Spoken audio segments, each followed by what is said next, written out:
দেখছেন খবর বাংলা, সঙ্গে রয়েছে আমি স্মৃতি। আরও এক ভাইরাল ঘটনা নিয়ে। ভারতের একটি অতি পরিচিত পোশাক হলো লুঙ্গি। পূর্ব ভারত ও দক্ষিণ ভারতে এর জনপ্রিয়তার কোনো তুলনা হয় না। তবে আপনি কি কখনো কল্পনা করেছেন যে লন্ডনের রাস্তায় লুঙ্গি দেখা যাবে? সম্প্রতি এই রকমই কিছু ঘটেছে। এক যুবতী লন্ডনের রাস্তায় লুঙ্গি পরে বেরিয়েছেন, আর তার এই কাজের ভিডিও সোশ্যাল মিডিয়ায় পোস্ট করেছেন। দক্ষিণ ভারতীয় চলচ্চিত্রের নায়কদের প্রায়ই লুঙ্গি ও চশমা পরতে দেখা যায়। তাদের স্টাইল সত্যি তাক লাগিয়ে দেয়। কিন্তু এই সোয়াগ এবার চেন্নাইয়ের পরিবর্তে লন্ডনে দেখা গেল, তাও রিল থেকে বেরিয়ে বাস্তবের মাটিতে। সম্প্রতি ভাইরাল হওয়া একটি ভিডিওতে এক যুবতীকে লুঙ্গি এবং চশমা পরে লন্ডনের রাস্তায় হাঁটতে দেখা যায়, যা নেটিজেনদের অবাক করেছে। এই ব্যাপকভাবে ভাইরাল হওয়া ভিডিওটি সোশ্যাল মিডিয়া সাইট ইনস্টাগ্রাম হ্যান্ডেলে পোস্ট করা হয়েছে।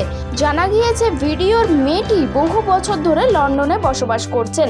ক্লিপটিতে তিনি স্টাইলিশভাবে একটি নীল রঙের লুঙ্গি পরেছেন, যার সঙ্গে রয়েছে ট্রেন্ডি সানগ্লাস। তিনি ভিডিও পোস্ট করার সময় ক্যাপশনে লিখেছেন, লন্ডনে লুঙ্গি।